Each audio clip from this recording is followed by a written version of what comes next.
नमस्कार। आप सभी को हमारे चैनल पे बहुत बहुत स्वागत है और उम्मीद करते हैं कि आप सभी स्वस्थ और सुरक्षित होंगे। जैसा कि आप सभी जानते ही हैं कि दिल्ली में विधानसभा का चुनाव होने वाला है और अरविंद केजरीवाल अपने पूरे शबाब पे है, अपने पूरे उत्साह के साथ जनसंपर्क करने में लगे हुए हैं। वहीं बीजेपी और कांग्रेस भी अपनी बाजी खेलने में लगी है। बहुजन समाज पार्टी अपने संगठन को उत्साहित करने और जगाने में लगी हुई है और ऐसे में दिल्ली का जो चुनाव है वहाँ पे सारी पार्टियां इस दंगल में एक तरह से कूद पड़ी है, भले ही वह फ्रेंडली पार्टी हो या विपक्ष हो। देखा जाए तो आम आदमी पार्टी और कांग्रेस के बीच में जिस तरह का याराना पार्लियामेंट चुनाव के लिए यानी कि लोकसभा चुनाव में देखा गया था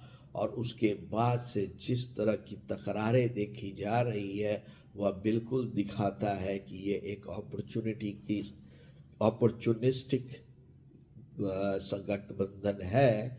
लेकिन दिल्ली में जो पॉलिटिक्स जो होता है और जो हो रहा है उसमें एक बात तो बहुत ही सही बात है कि ये जो पॉलिटिक्स का जो बुखार है दिल्ली में, वो जो बुखार है वो इस दौर पे पहुंच गया है जहां पे सभी की सभी पार्टियों की सिर्फ एक ही चाहत है, किस तरह से केजरीवाल जी को हराया जाए, किस तरह से केजरीवाल जी को बदनाम किया जाए, किस तरह से केजरीवाल जी की पकड़ को दिल्ली की जनता के ऊपर से कम किया जाए, किस तरह से केजरीवाल की योजनाओं को धत्ता बचाया जाए और किस तरह से विपक्ष केजरीवाल जी के अपने प्यादों के द्वारा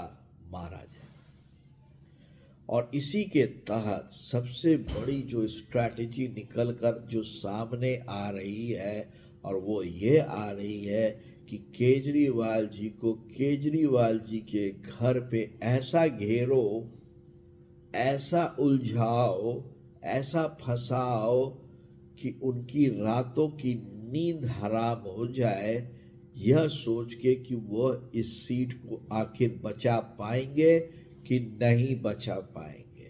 और यही कार्य किया है हमारे होनहार क्रांतिकारी नेता और युवा नेता राहुल गांधी जी ने, जिन्होंने संदीप दीक्षित को नई दिल्ली विधानसभा चुनाव से खड़ा करके और कांग्रेस का बहुत बड़ा दांव खेल दिया है। क्योंकि कांग्रेस को ये पता है लोकसभा चुनाव के बाद कि अल्पसंख्यक वर्ग या नहीं तो एक धर्म के वर्ग के लोग पूरे थोक भाव में उनको लोकसभा में भी वोट दिया और विधानसभा में भी वोट दिया, भले वो महाराष्ट्र हो या झारखंड हो या आपका हरियाणा हो। और वैसे में ये बहुत बड़ी चोट कहलाएगी अरविंद केजरीवाल के लिए और इसको कहते हैं गद्दी का बुखार। दिल्ली की राजनीति कुछ नहीं है, बस गद्दी का बुखार है। और वैसे में प्रवेश वर्मा जो पूर्व मुख्यमंत्री साहेब सिंह वर्मा के सुपुत्र हैं, उन्होंने जिस तरह से अप्रत्यक्ष रूप से अभी एंट्री मार के इस अरविंद केजरीवाल जी को और ज़्यादा उलझाने की जो एक कोशिश की, एक जो षड्यंत्र किया है, ये आगे देख के बड़ा ही इंटरेस्टिंग होने वाला है कि अरविंद केजरीवाल इस मकड़ जाल से अपने को आगे कैसे निकालते हैं और दिल्ली में अपनी सरकार कैसे बनाते हैं। आपको क्या लगता है कि क्या वो अपनी सरकार बना पाएंगे, क्या वो इस मकड़ जाल को तोड़ पाएंगे?